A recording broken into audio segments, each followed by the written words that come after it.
And so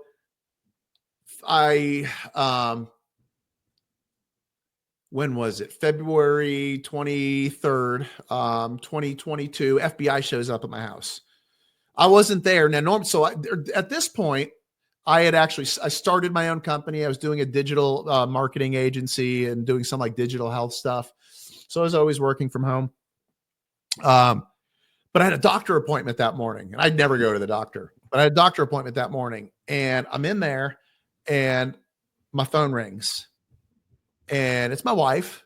Now my kids were homeschooled this year because she took them out because of COVID. And she's like, I'm just going to homeschool them because they weren't getting anything out of school. She calls me. And now remind you, right? This again, probably every J6er will tell you this too. Like these little things like calls, like, okay, now my wife has called twice. My heart's racing. I'm like, She never would call me twice for no reason. I knew it right then. I knew why she was calling. I answered. My heart is racing. And she's like, Jeff. And I knew right when I answered how she said my name. She's like, the FBI just left. And I'm like, okay, tell me what happened. And she's like, they came, they asked if you were here. And she thought I was home. She didn't even know that I left. And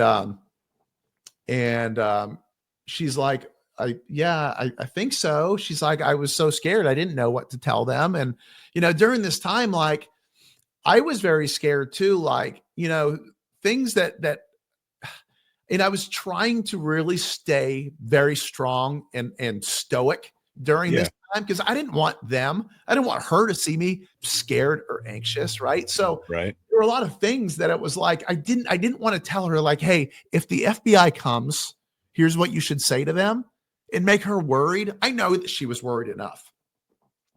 So anyway, I wasn't there. They left their card. I got back home and I'm like, crap. First thing I did is one of my very good friends, one of my best friends is a Catholic priest. I'm not Catholic. He's just Catholic priest. And he was a great guy. I called him up and I'm like, Dan, I need you to come over right now. And he comes over. And so, we talked and we prayed. And then I was like, okay, I got in the right mindset. I called. No, I'm sorry. That was my second call. My first call was I called my attorney. That I had already retained an attorney at this because I knew at one point it was going to happen. So called my attorney or texted him. I can't remember. I sent him like, hey, they came by. And so he took my call immediately. We talked and he's like, all right. He's like, don't call them. Whatever you do, don't call. He's like, let me just handle it right now. And so he calls me back. He's like, yeah, listen, there's nothing good that can come out of you going there. Nothing at all. So he calls me, says, don't call him. Don't talk to him. There's nothing good that can come out of that. So I'm like, all right. And now, of course, it is, normally day to day is sometimes my anxiety from this is a 10.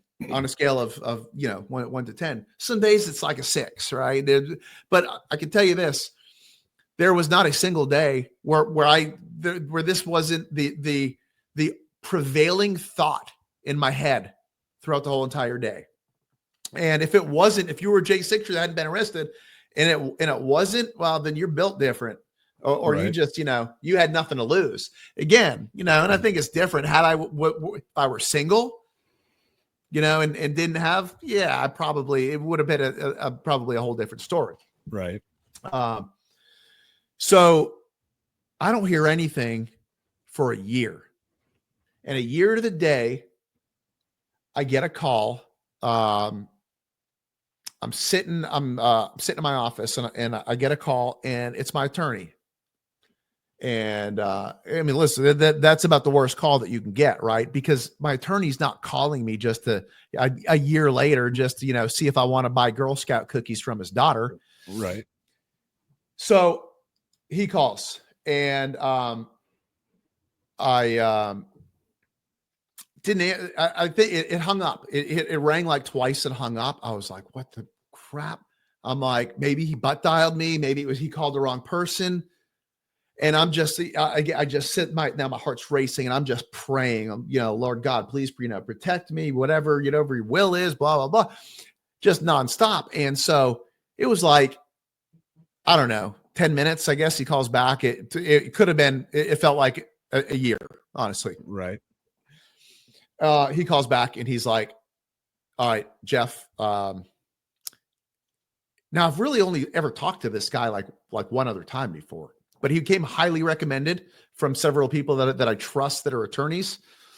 And so he's like, hey, are you at work? I'm like, well, I'm at home. I work from home. He's like, okay, are you alone? Yeah. So he's asking me these questions and I'm just like, dude, just tell me. Like, I feel like my heart is about to rip out of my chest. And he's like, okay, well, are you sitting? And I'm like, all right, well, what's going on? And he's like, well, the FBI is called. They are asking for you to surrender tomorrow morning. So right there is a little tiny sigh of relief, right? I'm like, okay, I'm not going to get my house raided, right? Right. So I surrendered. They were like, here's what you got to bring. It was like electronics devices that they wanted. And, don't wear a belt, nothing with laces. I'm like, okay. Now I'd never been arrested before. So this was pretty new to me. He's like, it's misdemeanors right now. Which that was a relief. And honestly, man, it was, once we had that conversation, it was actually a big weight off of my shoulders at that point. I'm like, okay, I got arrested. That part's over. Okay. The waiting was been terrible. That part's over. It was bound to go public. It was bound to happen. So Right. Here it is. And so I self-surrender. They wanted me there. It was like 7 a.m. or something like that. And so they bring me, they process me. They booked me into the federal courthouse jail all day. And I'm in there with some pretty hard dudes. There was throughout the day, there was probably, anywhere between 4 to 12 of us in that holding cell. And, I'll put it this way. They came from a whole different background that I don't know anything about. Right on. And, but man, we started talking and, they were asking me, I'm dressed kind of nice and like, Right. they're having fun with it. And they're asking, and they were blown away that I was in there, that I was sitting in this jail cell, came in ankle shackles and wrist shackles because of that. And they were just like, so it was almost like these dudes felt bad. They were like, that's right. messed up.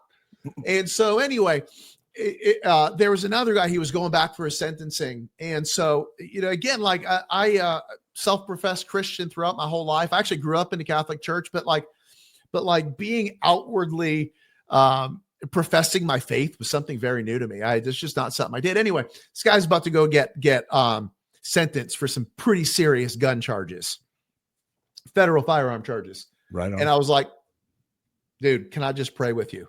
And I prayed with him.